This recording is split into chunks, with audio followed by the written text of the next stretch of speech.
and telling people the truth is like taking candy away from a baby. I talked to a professor. I showed him, them faking the moon landing right in front of your eyes. Even my critics said, yes, they're faking it, but they're just rehearsing. I'm like, well, why not rehearse with the real Earth out the window? Why do you need a model of it, right? And then why would you bring the extra weight? So that doesn't fly anyway.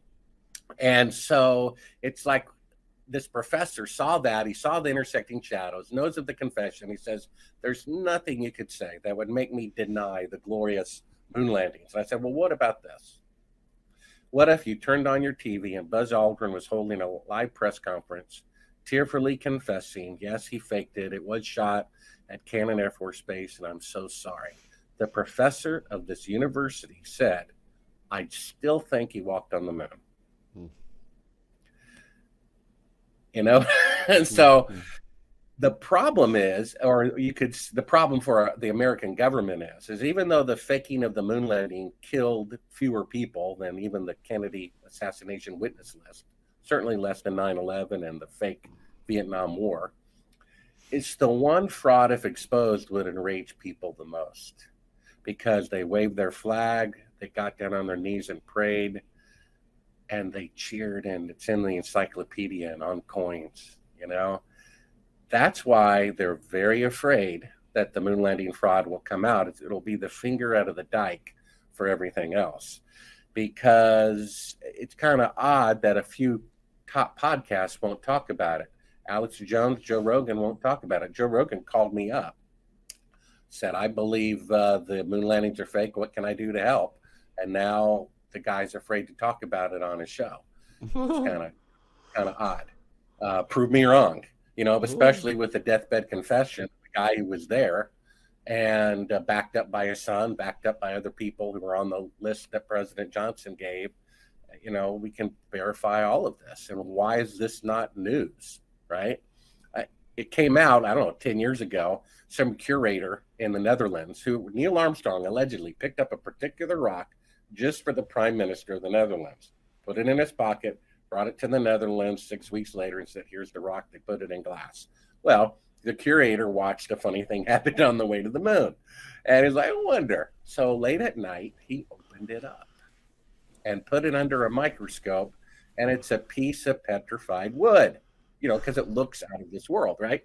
So they did a little minor news story. Moon rock proves to be a fake, and that's it. Well, if the moon rocks are fake, what about the moon mission? You have Kelly Smith from NASA saying on a video that's on the internet, the technology necessary to protect an astronaut from radiation on a trip to the moon has yet to be invented. So how did they do it in 1969? And that's one of the clips at Sibrel.com that you can see for free. So again, you're doing the best job ever of letting me ramble on. I try to hold my passion, but it just infuriates me that this is the world we live in and the government we have, and it's really sad. Have the Russians accused the Americans of faking it? They did originally. The day that it happened, the Russian ambassador to the United States said it was fake.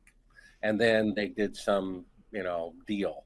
I know somebody who personally works at the Chinese Space Agency. And he said they have an agreement with NASA. They won't say that it's real because that would be dishonorable to them. But they won't also say that it's fake in exchange for space technology.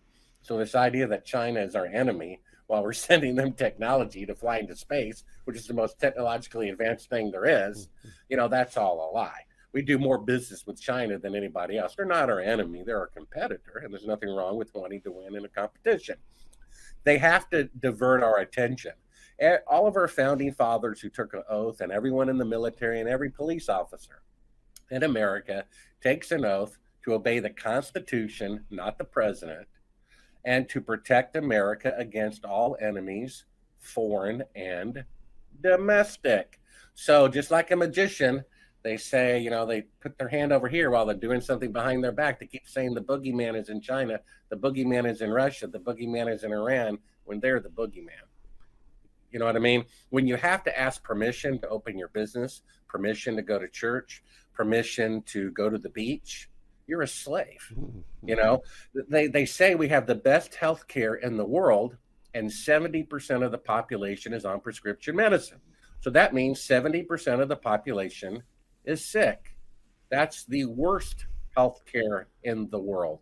They say we're the land of the free, we're the land of the slaves. And people don't even know it. They're committing slavery right out in the open by tricking the slaves into thinking they're free, and we're not free at all.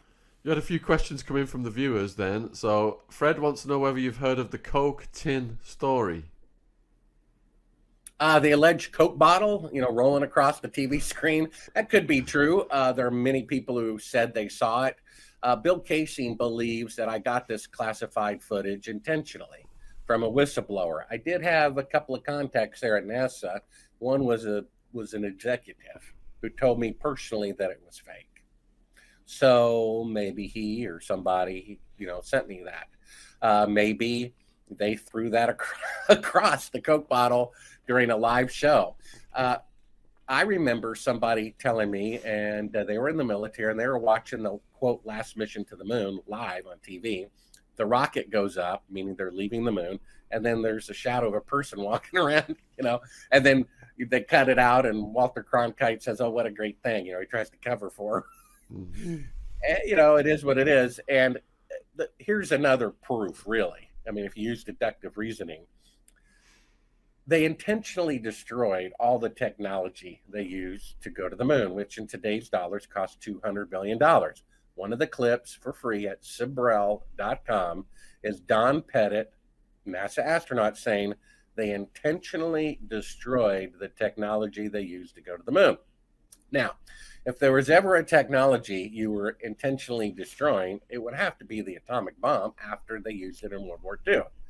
But they didn't destroy it, did they? And only 10 years later, atomic bombs were 1,000 times more powerful. Technology increases exponentially. So if they could go to the moon on the first attempt with 1/millionth the computing power of a cell phone, we would have been on Mars 10 years later. We'd be in another solar system by now, and there'd be bases all over the moon, which there aren't any, you see? So I think the photography actually got worse. There are more intersecting shadows in the, quote, last mission than in the first, because once people accepted they were on the moon, they're just, hypnotized, and it doesn't really matter. And I guess they got a kick out of doing their little jokes. Same thing as Kubrick got a little kick. Another little Kubrick clue. His last film is called Eyes Wide Shut. The most famous picture is of Buzz Aldrin, bending his arm at 90 degrees, allegedly standing on the moon. The soil is brown, the background is blue. Big clue there. There's a shadow even of the wall, a secondary shadow of the wall in front of him, if you can see that in his visor.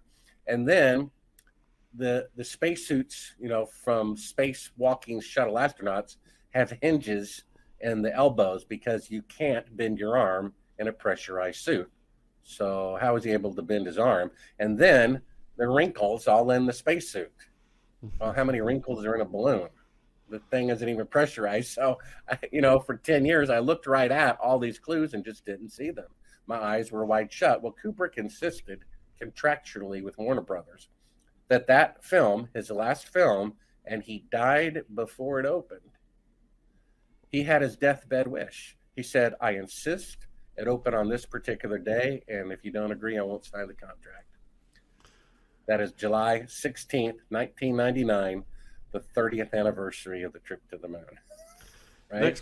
Next question is, what do you think of Crow 777? I'm just going to close this door. Have you heard of Crow 777? It seems that's like a YouTube identity name or something, right? Yeah. Okay, if you've not heard of him, we've got another question from Rebecca.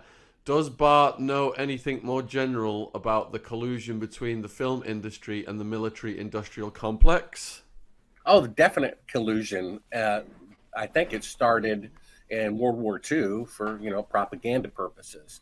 And I don't think in and of itself there's anything wrong if the war is a just cause to, talk positively about it to compensate for discouragement. when you cross the line and do outright lying, that's illegal, according to a Truman Act that he signed in 1947. He said, you know, the war's over. We can't use the CIA or any Department of America to lie to the people. That is morally wrong. So that's a law. And then there was the quiz show scandal in 1958, where they gave the guy the answers in advance, and yet Time magazine had on their cover the smartest man in America. I'd be the smartest man in America too if I had the answers in advance. So either Time magazine colluded, which I don't think they did, or they were just deceived. You see, if you deceive the media, then you deceive the world. And everyone just assumed the government was telling the truth about the moon landing fraud. So they passed a law. They said it's not only can you not do propaganda, you cannot use television specifically to state a falsehood. So the federal government broke that law too. Of course, they murdered their own people. The Declaration of Independence, which precedes the Constitution, says anytime a government becomes destructive of life, liberty, and the pursuit of happiness, they should be altered or abolished. So we have the right to disengage the federal government. It's there in writing by our founding fathers. And they murdered Gus Grissom, Ed White, and Roger Chaffee of Apollo 1, among dozens and thousands of other people over the years, which is destroying their right to life, isn't it?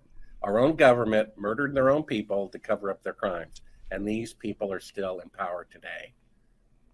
Anyone care? You know, what are we going to do about it? People are hypnotized, aren't they, by the media and the mainstream. All right, so with your films, then, a funny thing happened on the way to the moon. Astronauts Gone Wild.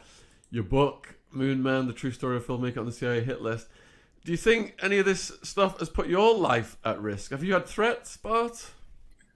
Well, one of the big things that I disclose in the book that I've never talked about publicly, basically, I've done a lot of interviews like this, and it's already a difficult pill to swallow that they lied about such a thing.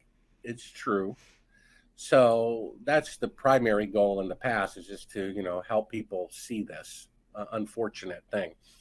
I have a quote at the end of each chapter, and there's a quote from Men in Black 3. The bitterest truth is better than the sweetest lie.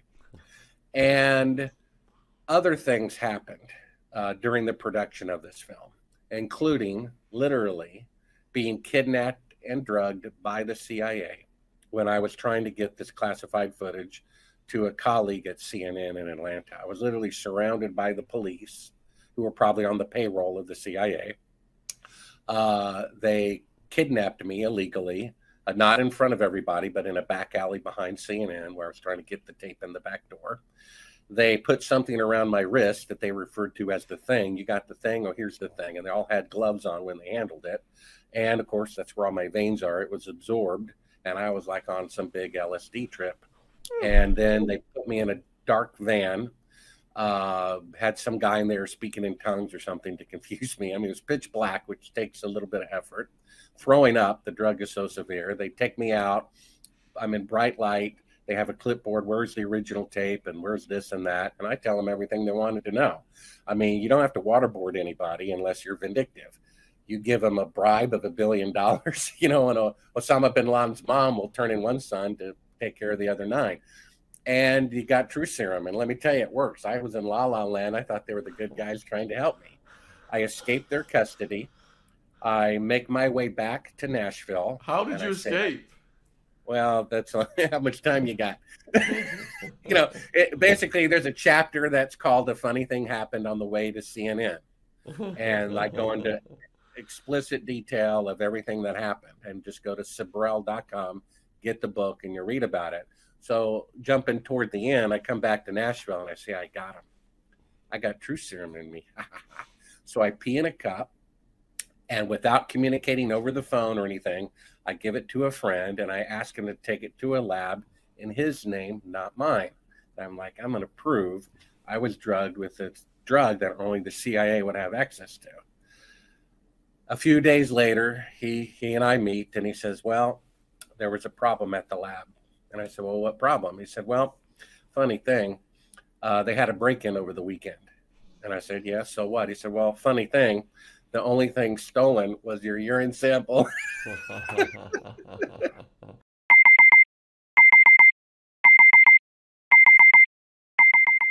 When we wake up in the morning, we get out of bed and we start our day with Koro snacks. Koro is a healthy snacks brand focusing on bringing additive-free, natural ingredients to their customers with fair prices in bulk packaging. They have everything from nut butters to free from baking ingredients to cooking essentials and, of course, the snacks. Look what's in this, Jen. It's the vegan power mix from Koro. So we have a mixture of nut kernels, dried fruit, cacao nibs, soy crispies, and hemp seed hold. What are these little red ones? Look at this man. That's good. Fresh and healthy. So what makes Koro special in comparison to others? Koro's quality management team carefully and regularly reviews the quality of their products. For a 5% discount on Koro's products, use the code TRUECRIME with no space in between true and crime. The link to Koro's online shop is in the description box on YouTube. Thanks for supporting our sponsor. So the people that run the lab, see that they were broken into, and nothing stolen except my urine sample. So somehow, they used a laser microphone or something, and they, I couldn't outwit them. You know how many CIA agents it takes to screw in a light bulb? 10 of them, probably. Well, I could tell you, but then I have to kill you. So all that's in my book, which I normally didn't mention in interviews because it's like I'm already telling them this X-File thing. We didn't go to the moon, which is true. And it's like, let's stay on topic. It'll sound all the more crazy. But now I want to move on to making feature films, and that's my dream. And I thought, well, let me just, for the historic record, tell what happened. There are many encounters with astronauts that are not recorded in Astronauts Gone Wild. Some of them are private off camera, and 2 of them made it clear to me, actually 3, that they didn't go to the moon, and good luck, because it's an uphill battle trying to convince these people. One of them told me he does believe in God, and that's why he didn't swear on the Bible, And if one man had walked on the moon and nobody else, maybe they would have confessed it by now. The problem is they'd be kind of confessing for everybody against the other person's will. And they would have the weight, theoretically, of bringing down America. I showed the classified footage to a news director at NBC. Okay, NBC News. I worked in NBC News for 2 years. And I showed the classified footage to the news director. He fell back in his chair, turned pale white, put his hand over his mouth and said, "Oh my gosh, they really didn't go to the moon." I said, "Yeah, when are we going to air it?" He said, "I can't do that. That'll cause a civil war. I will not be responsible for causing a civil war." 10 years go by. We have another new news director at NBC. They say, "We're going to air this." They paid me for it, interviewed me. And a few days beforehand, they got a call from the federal government saying, if you want to keep your license, do not air this. Same thing happened in your country in the BBC. The BBC bought the rights to A Funny Thing Happened on the Way to the Moon. They were going to have a surprise broadcast, to get even more publicity. 3 days beforehand, they got a call from the federal government saying, "Don't broadcast that footage. Don't do it." So there you have it. What can you do? That's the way the world works, right? Supreme Court justices are being openly blackmailed. No one contradicts it. No one says it's not true. They just don't do anything about it. And yet when someone leaks information about the Democratic Party giving more votes to Clinton when, Sanders got twice as many votes, they go after the guy who leaked the information. We've got a question from Fred. He wants to know whether you've heard the theories that the moon is fake or the moon may be a spaceship. Well, I have a pretty vivid imagination, and God gave that to everybody. Einstein said imagination is more important than knowledge. The guy's not infallible. He's wrong. Knowledge is more important than imagination. You can imagine how to enter eternal life, but it'd be better to know, wouldn't it? So I don't think that. It could be true. I'm open-minded. Prove it to me. I've looked at flat Earth. I don't think that's true. And even if it were true, the issue isn't about the shape of the earth. It never says in the Bible you have to pass a geography quiz to enter heaven. The issue is the corruption in world governments. The earth could be a triangle, and it's still about the faking of the moon landings because the government is corrupt. The government has always been corrupt. I mean, ever since Nimrod, right? You have, Pac in Vietnam and Stalin and Hitler. All together, they killed about 50 million people because they didn't like them. And that was less than 100 years ago. Homicidal maniacs have always run the world since Nimrod. So they told the Nazis, told the Jews, it's a good thing we're rounding you up. It's a good thing we're quarantining you.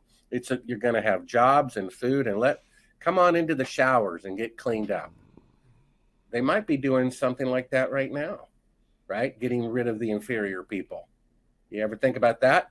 I saw a list of Hitler's useless eaters, the elderly, the obese, the heart conditions, and phase 1 of a particular medicine and Hitler's useless eaters were identical. What a coincidence, So if the former vice president of such a company making that medicine says what's going on is a lie and that particular medicine is deadly, that's his opinion, not mine. I'm just passing it on.